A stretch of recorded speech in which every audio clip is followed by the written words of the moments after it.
নতুন বছরের শুরুতে পর্যটকদের ঢল নামছে জলদাপাড়া জঙ্গল ঘেরা আলিপুরদুয়ার জেলার কোদালবস্তি গ্রামে। পর্যটকদের সাফারি করাতে গিয়ে হিমশিম খাচ্ছে বন দফতর। সকাল হলেই পর্যটক ভর্তি গাড়ি নিয়ে চলছে জঙ্গল সাফারির উদ্দেশ্যে বনকর্মী থেকে শুরু করে গাইডরা। আমরা এখানে কলকাতা থেকে এসেছি ঘুরতে, মানে অসম্ভব সুন্দর আমাদের এই জার্নিটা হলো। আর আমাদের এই হাতির পিঠে চড়া যে আমরা সাফারিটা করলাম খুবই ভালো। মানে মাহুত দাদা তো আমাদেরকে মানে যথাসাধ্য চেষ্টা করেছে যতটা পারে দেখানোর জন্য, এবং আমরা দেখেওছি। রাইনোসরাস দেখলাম, বেশ কিছুটা বাইসন দেখেছি, এবং জঙ্গলের গভীরতা যে জিনিসটা সেটা আমরা এক্সপিরিয়েন্স। এই এলাকাতেই রয়েছে সিসি লাইন, যেখানে গেলে দেখা মিলবে বন্যপ্রাণের।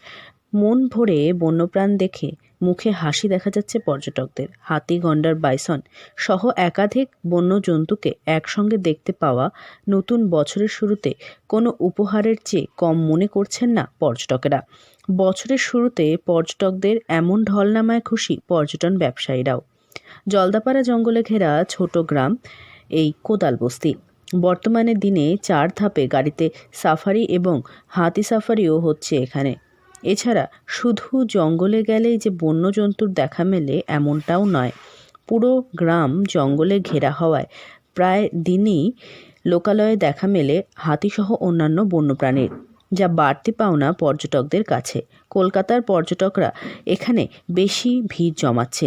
নিতা বিশ্বাস নামের এক পর্যটক জানান, হাতি সাফারি এই এলাকায় এসে করতেই হবে, দারুণ লাগবে পর্যটকদের। পর্যটন ব্যবসায়ীদের কথায়, পর্যটকদের আনাগোনা বাড়ায় স্বাভাবিকভাবেই খুশি সকলে, কেননা পূর্বে এই গ্রামে কৃষিকাজ হলেও হাতির তাণ্ডবে এখন তা বন্ধ। ফলে এই পর্যটনের ওপরই নির্ভরশীল অধিকাংশ বাসিন্দারা। বর্তমানে এই গ্রাম আকর্ষণের কেন্দ্রবিন্দুতে পরিণত হয়েছে। এলাকায় আরও সাফারি গাড়ির বাড়ানোর চেষ্টা চালাচ্ছে বন দফতর। আলিপুরদুয়ার থেকে অনন্যাদের রিপোর্ট, লোকাল 18 বাংলা।